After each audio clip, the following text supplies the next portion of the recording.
This video reviews molecular orbitals. Molecular orbital theory is able to predict experimental results that Lewis bond, valence shell electron pair repulsion, and valence bond theories aren't able to explain.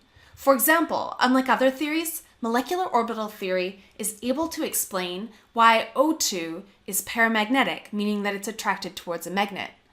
It can also explain how electrons in pi bonds are able to travel across long regions of a molecule rather than being isolated between only two atoms. And finally, it can also explain things like the presence of antibonds. So let's have a look at molecular orbitals. Molecular orbitals are formed by combining, meaning adding or subtracting, the atomic orbitals on different atoms. So for example, here on the left, we have H2 and Li2. Imagine that we have our two hydrogen nuclei shown here by black dots. Each of those hydrogens has a 1s orbital. You can see here that in the middle, there's overlap between the two 1s orbitals. So if the 1s orbitals have the same phase, for example, if they're both positive, then they will constructively interfere in the middle and make a bonding molecular orbital where the two 1s orbitals have combined together to make one larger molecular orbital. But if those 1s orbitals had different phases, so one is plus and one is minus, then what we would have is an antibond, where in the red part in the middle where there's overlap, we have destructive interference between the opposite phases, the positive and the negative. And so the two 1s orbitals cancel out in the middle to give this antibonding molecular orbital on the right, with a node between the two nuclei shown in red. Now let's look at Li2. If we take the two nuclei, then the 1s orbitals here don't overlap significantly since the Li-Li bond is longer than the HH bond.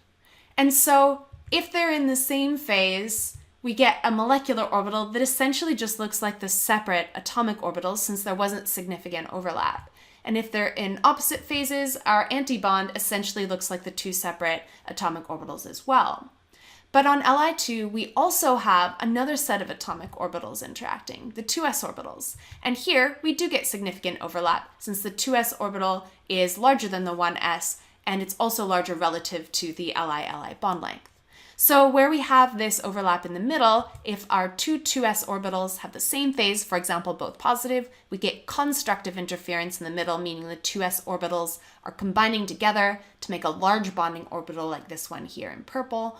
Or if the 2s orbitals had opposite phase, so 1 plus and 1 minus, then that overlap in the center shown in red would have destructive interference, meaning that the two 2s orbitals would be canceling each other out, and we get an antibonding orbital that looks like this one on the bottom right in purple. Now, each of these is what's called a sigma bond. So in the center, we have the sigma bonding molecular orbitals, and on the right, we have the sigma antibonding molecular orbitals.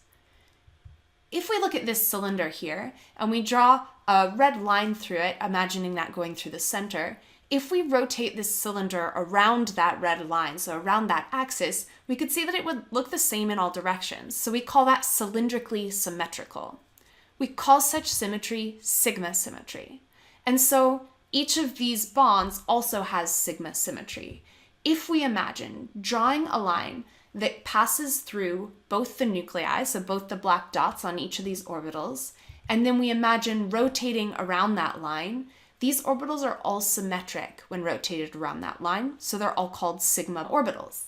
So on the left, we have our sigma bonding orbitals, and the subscript here, the 1s or the 2s, indicates which atomic orbitals combine together to make this bonding molecular orbital. On the right, we have our antibonding molecular orbitals. They are also sigma, and we indicate the antibonding by putting an asterisk or a star. And again, we still use the subscript to show which atomic orbitals combine to make these molecular orbitals. We can also make sigma bonds by combining together p orbitals instead of s orbitals. So for example, look at this one here. We're using here one red and one blue lobe together form one p orbital. So the blue is indicating the positive phase and the red is indicating the negative phase. If we have our p orbitals off the two central atoms, so off of the two black dots here, if the blue parts, the positive phases, are both pointing towards the center, then we'll have constructive interference, and so those two lobes will combine together to make one larger lobe in the bonding molecular orbital. If, however, they had opposite phases like here, then they would have destructive interference in the middle, meaning they cancel each other out, and we would get an antibonding orbital like this one here. Now, p orbitals have three different orientations along the x, y, and z axes, and so if, for example, we used a different set of p orbitals, we could have something that looks like this, where the p orbitals are parallel. If they're parallel and have the same phases like these do here, both plus on the top, both minus on the bottom, then they would overlap to form a molecular bonding orbital that looks like this. If one of them was flipped, so they had opposite phases, we would have destructive interference where they overlap, and we would get an antibonding molecular orbital that looks like this. On the top, if we draw the internuclear axis shown in gray, so that's the line that connects the two bonded nuclei, and we imagine rotating around that line, we would see that both of these orbitals have cylindrical symmetry, meaning that they are sigma bonds. So for example, if these are 2p orbitals overlapping to create the molecular orbitals, we would call these the sigma 2p and sigma star 2p orbitals for the bonding and antibonding respectively. At the bottom though, you'll see that when we draw the internuclear axis, shown in green here on each orbital, we can see that it's part of a node. These have a different symmetry than the orbitals at the top.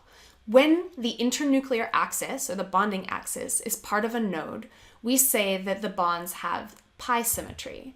And so here we call the bonding orbital the pi 2p, meaning the pi bond formed from the overlap of 2p atomic orbitals, and we call the antibonding the pi star 2p. Now let's look at the relative energies of these orbitals. So bonding orbitals tend to be lower in energy than antibonding molecular orbitals. So imagine we have H2. One of our hydrogens comes in with a 1s orbital, and the other hydrogen also comes in with an occupied 1s orbital.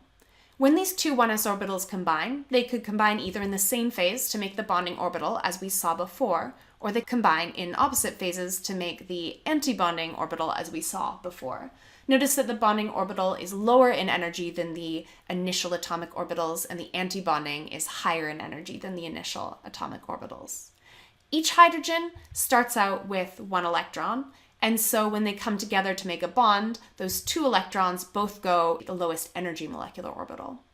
This is following the Aufbau principle, and we also follow the Pauli exclusion principle and Hund's rule whenever filling molecular orbitals with electrons. Here we could write out what the electron configuration was in the molecular orbital, just like we would do for atomic orbitals. So since the bonding molecular orbital that has the two electrons in the middle is called the sigma 1s, we would say that the electron configuration is sigma 1s 2, with the superscript of 2 indicating that there are two electrons in this orbital. Since there aren't any electrons in the sigma star 1s, we don't have to include it in the electron configuration here. We can also calculate the bond order, which is equal to the number of electrons in bonding molecular orbitals, here that's 2, minus the number of electrons in antibonding orbitals, here that's 0, and then we divide by 2 since there are 2 electrons per bond. So we have 2 minus 0 divided by 2 for a bond order of 1, which is exactly what we'd expect since there's a single bond between the two hydrogens in H2. We can also look at a similar diagram, just focusing on the middle part here. So we'll just focus on the molecular orbitals. They do still come from the overlap of atomic orbitals, but we're not going to show which atomic orbitals are forming the molecular orbitals. We can look at more complicated molecules that form from diatomics in the p block of the second row of the periodic table. So that's what we have here. The left shows the highest energy molecular orbitals for B2, C2, and N2 and their respective ions. And the right shows the relative energies of the higher energy molecular orbitals for O2, F2, and Ne2 and their respective ions. Note that Ne2 doesn't exist, but if it did, this would be the relative energy of its molecular orbitals. Now, what we're seeing here is that the relative energy of the sigma 2s and sigma star 2s is the same on both sides, and the relative energies of the sigma star 2p and pi star 2p, the topmost orbitals, are the same on both sides. But those highlighted in red and blue, the sigma 2p and the pi 2p, their relative energies switch between the molecules on the left and the molecules on the right. What's happening here is that for the molecules B2, C2, and N2, the 2p and 2s orbitals on the individual atoms are close enough in energy that they can mix together. And so rather than the sigma 2p orbital here being formed exclusively from the overlap of 2p orbitals, it actually has a contribution from the 2s orbital as well. This makes the sigma 2s orbital lower in energy than before, though it doesn't change the relative energy. And the sigma 2p ends up being higher in energy than before, and so it ends up being higher than the pi 2p. In O2, F2, and Ne2, we don't get this significant sp mixing, which means that the sigma 2p in red is lower in energy than the pi 2p in blue, as we typically expect.